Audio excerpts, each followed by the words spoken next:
Try to take credit for my work. I'll destroy your academic credibility and get you fired. I used to be in what in my college we call CEDAR, an investigation group created by students that want to produce scientific articles, in this case psychology, and normally directed by a professor. I had just started college, didn't know how things worked, but thanks to a friend, I was able to enter one of the most exclusive CEDARs of our faculty. They were developing at the time 5 articles, and I was assigned to the newest one, a simple case review. But this story is not about me or my project. This story is about Rebecca, the friend that helped me before. Like me, Rebecca was a psychology major, doing her final year of college, and she was one of the lead investigators in the Crown project of the CEDAR at the moment, a meta-analysis on conductual behavior therapy in schizophrenic patients around Latin American. This SHT was not easy. She had spent a year and a half working on it, and when I joined the group it was already in its final stages. Then the drama begun. Well, it had actually started midway project, when the first drafts were sent to the publications office. In my college, the publications office can be your best friend or your worst enemy as an investigator, and their suggestions are basically orders. Because the article dealt with a psychiatric pathology, they said it must have the support of our college's med school psychiatry department. The head of the department, who I will call Dr. Trash, put the condition that one of his residents had to be on the project. It was kind of rude to force them to include some random guy, but in the end, she and her group accepted. Enter Julian, the human incarnation of laziness. In a team of 5 individuals, Rebecca, Julian, and 3 other psychology students, Julian barely did any job, and whatever he made had to be checked and corrected by one of the others. Sometimes Rebecca doubted he even knew what the article was about from some of his comments. Fast forward again to the finish line of the project. It was basically done and only needed the approval of Dr. Trash. And this is where things went to hell. For those who don't know, psychiatrists and psychologists aren't always in the best terms, and this hidden feud can sometimes cause troubles when we interact. In this case, as Rebecca learned from one of the good psychiatry residents, the problem was that Dr. Trash didn't believe psychology should exist and thought of us as glorified life coaches. You see where this is going?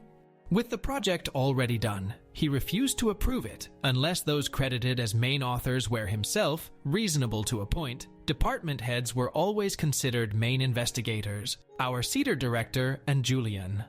The others could only put their name as investigation assistants on the acknowledgement section. This was a total slap in the face. Even when she tried to argue that she was the one that designed the project in the first place, and that Julian did the minimum, the man called her a liar, said her basic idea had needed a lot of corrections, false, and that he knew Julian had written most of the paper, as there was no way she could have done it.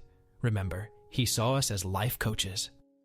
Julian, being the douchebag he had been all year, didn't correct him, and let the others drown while he was praised. In her last peaceful attempt, Rebecca asked why they could not put the names of all as authors, and Dr. Trash said that a bunch of unknown student names would only wrest credibility to the thing, and refused the proposal. Lastly, he said that they could accept his terms or quit the project and leave him total control of the article. You may be thinking this is impossible. This man is literally stealing the work from another person.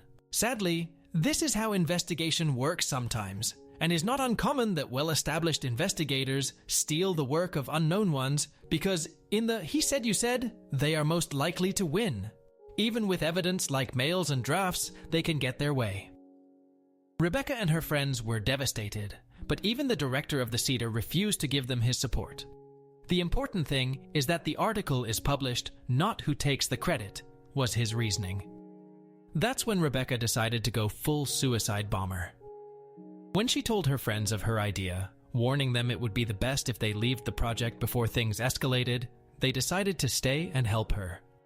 The plan was to sabotage the article by modifying the statistical analysis they had made previously, basically the core of it all. The conclusion you got with the new results was the same as before, but anyone who read the thing thoroughly and checked the sources would see the data had been tampered, making it look that they had forged the results to their convenience. This was a tricky move, because they had to make the modifications in between the last revisions with enough subtlety that Dr. Trash would not notice it when he corrected other parts of the text. They were extremely lucky he never checked the statistical component, partly because that was the Cedars director's responsibility, and he had already given them the thumbs up. Finally, the article was completed, and the work was sent to the publications office. Then it was just waiting until it finally made boom. About a month after summiting the project, all the implicated were cited to a meeting with the publications office, including Dr. Trash. The office had seen the altered results, and that meant they had to investigate the group for fraud. To the students and the resident, it could mean expulsion. For the director and Dr. Trash, they would be forbidden to publish again under the university's name, and in the worst-case scenario, they could be fired. And that is when Dr. Trash saw he had condemned himself. Because Rebecca and the others were just assistants, it meant that most of the responsibility was on himself and the other main authors. Blaming the students would give away the fact that they were way more involved in the process, admitting he had taken away the credit and that he had not checked the paper properly.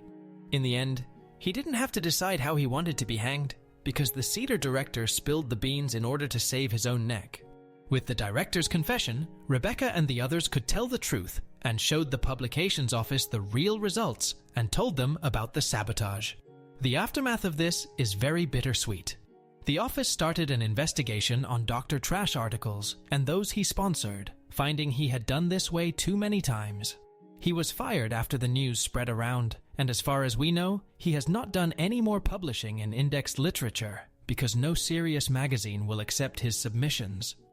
Because of all the drama, Rebecca's article was deemed too compromised by personal interests and was not accepted for publishing.